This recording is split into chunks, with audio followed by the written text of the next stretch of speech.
નવસારીમાં વિશ્વ હિન્દુ પરિષદના આંતરરાષ્ટ્રીય અધ્યક્ષનું મોટું નિવેદન સામે આવ્યું છે. રામ મંદિરના ચઢાવામાં ચોરી મુદ્દે આલોક કુમારનું મોટું નિવેદન સામે આવ્યું છે. ચઢાવા ચોરીમાં જે પણ દોષિત છે તેને સજા ફટકારાય. ચોરીમાં નાના મોટા જે પણ વ્યક્તિ હોય તેમના નામ સામે આવે.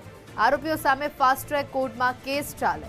આ વર્ષના અંતમાં એ લોકો સજા ભોગવવા જેલમાં જાય.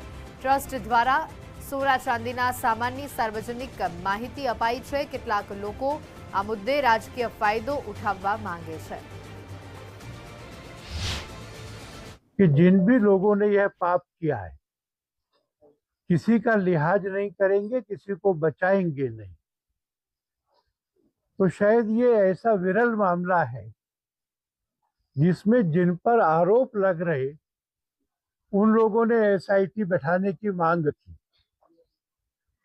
जब एसआईटी के लोग आए तो महामंत्री जी ने स्वयं जाकर कहा, मेरे से जांच शुरू करो। खुद एफआईआर की और हम सबका ये संकल्प है, जिस भी व्यक्ति से हुआ हो, छोटा या बड़ा, सबका नाम सामने आए, फास्ट ट्रैक कोर्ट में मुकदमा चले और ये साल खत्म होने से पहले